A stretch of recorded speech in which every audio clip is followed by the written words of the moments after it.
सर्वांना जय जिजाऊ. मी गजानन खंदारे, जिल्हा प्रवक्ता संभाजी ब्रिगेड वाशिम. आज सर्वांना बलिप्रतिपदेच्या कोटी कोटी शुभेच्छा. प्राचीन संस्कृतीचं अंग असलेला दिवाळीचा सण काल सर्वत्र असा उत्साहामध्ये साजरा झाला. आज बलिप्रतिपदेनिमित्त सगळेजण एकमेकांना शुभेच्छा देत असताना काही भडवी तत्व ही वारंवार सातत्यानं समोर येत असतात आणि बहुजन महामानवांचा आणि देवदेवतांचा जाणीवपूर्वक अवमान करण्याचा खोडसाळपणा ते सातत्यानं करत असतात. आणि असाच एक खोडसाळपणा आज जे काही ऍड बनाव नावाचं एक सामाजिक प्लॅटफॉर्म आहे, जे एक ऍप्लिकेशन आहे, त्या ऍप्लिकेशनच्या माध्यमातून बळीराजांच्या ज्या काही प्रतिमा आहेत तर त्या चुकीच्या पद्धतीनं अपलोड करून त्या व्हायरल करण्याचा प्रयत्न या प्लॅटफॉर्मच्या माध्यमातून करण्यात आला. त्याचा आम्ही योग्य रीतीने संभाजी ब्रिगेडच्या माध्यमातून समाचार घेतला आणि शेवटी त्यानं मग या सगळ्या गोष्टींची माफी मागून त्या प्रतिमाही तात्काळ हटवल्या. तो भाग वेगळा. मात्र हे सातत्यानं असे वारंवार जे प्रकार घडत आहेत किंवा समोर येत आहेत तर याच्या मागे कुणाचं तरी डोकं आहे आणि ही जी समोर येणारी जी तत्व असतात तर ते कुणाचं तरी मस्तक दुसऱ्याचं असलेलं आणि हस्तक दुसऱ्याचं असलेली ही तत्व सातत्याने पुढे येत असतात आणि संभाजी ब्रिगेड या माध्यमातून त्यांना धडा शिकवण्यासाठी समर्थ आहे.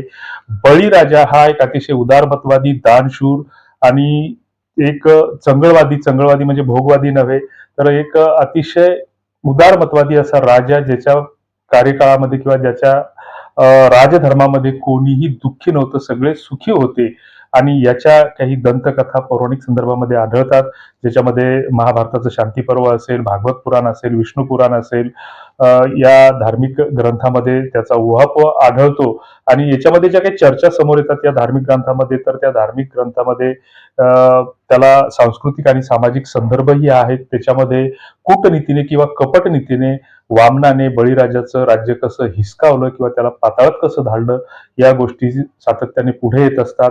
आता प्रश्न यातून हा निर्माण होतो की आपल्या आईचा बापाच्या सांगण्यावरून खून करणाऱ्याला देव मानायचं की देवता मानायचं, किंवा एखाद्या बोटभर कपडे घातलेल्या एखाद्या छोट्या बुटक्या व्यक्तीला एखादा देवाचा अवतार मानायचा, हा ज्याचा त्याचा प्रश्न आहे.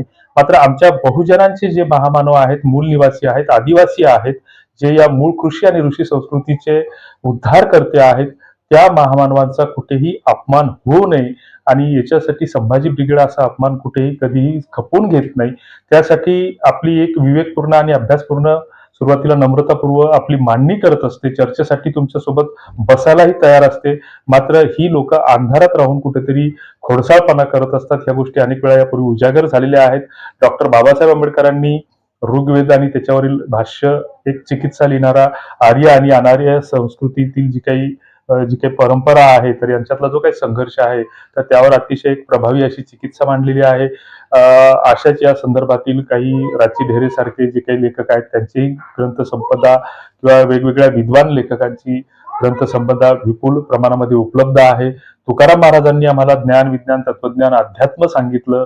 त्यांना आम्ही आदरानं जगद्गुरु मानतो आणि हे असताना वारंवार या प्रवृत्तीकडून बहुजन महामानवांचा अवमान सातत्याने करण्याचा प्रयत्न होत असतो. ते चित्र जे प्रसिद्ध केलेले आहेत तर ते यापूर्वीही अनेक वेळा खोडसाळपणे प्रसिद्ध झालेले आहेत. वामन नावाचा अवतार कोणीतरी बळीराजाचे जो महापराक्रमी आहे तर त्याच्या डोक्यावर पाय ठेवून कपटानं त्याला पाताळात धाडत असल्याचा एक संदेश त्यातून देण्याचा प्रयत्न करतो. वास्तविक साळुंखे यांनी याबाबत असं अभ्यासपूर्ण असं लिखाण मांडणी केलेली आहे की या वामनानं पहिल्यांदा जे काही कपटनीतीनं ज्याला भीती निर्माण झाली होती की बा आता इंद्राचं हे सगळे लोक सुखी असताना आता स्वर्गातलं इंद्राचं राज्यही चाललं जाणार, इंद्र कोण होता याबाबत आम्हाला जास्त खोलात जायचं नाही, राज्य चाललं जाणार, या भीतीपोटी वामनाचा अवतार त्याच्यामध्ये दर्शवलेला आहे. आणि मागितलं काय तर पहिल्यांदा एक पहिलं पाऊल म्हणजे भूमी, म्हणजे यज्ञासाठी भूमी मांडली, म्हणजे एक प्रतीक आहे. आणि आपण सर्व एक आपली संस्कृती किंवा जे काही धार्मिक अंगाने प्रतीक पूजन करत असतो. मग वेगवेगळ्या प्रतीकाची पूजा आपण करत असतो. आपली जी मूळ संस्कृती आहे ती कृषी संस्कृती आहे, ऋषी संस्कृती आहे. ऋषी संस्कृती आम्हाला ज्ञान, विज्ञान, तत्वज्ञान, अध्यात्म शिकवते. त्याला जोड म्हणून कृषी संस्कृती आम्हाला निसर्गाचं स्वामित्व मानायला शिकवते. आणि त्याच्यामध्ये मग वेगळ्याच काहीतरी भाकड कथा घुसवण्यात आलेल्या आहेत आणि तुमचा, आमचा, बहुजनांचा, देवदेवतांचा सातत्याने यातून अवमान करण्याचा प्रयत्न होतो. तर अशा स्थितीमध्ये ही गोष्ट आम्ही सुरुवातीला त्या ऍड बनावाल्यांच्या लक्षात आणून दिली. मात्र त्यानं सवयीप्रमाणे आमचा फोन कॉल काटला. त्याच्या रेकॉर्डही आम्ही समोर देत आहोत. सामाजिक सभ्यतेने कुणाचे रेकॉर्डिंग व्हायरल करणं किंवा त्याची पुष्टी करणं हे उचित होणार नाही.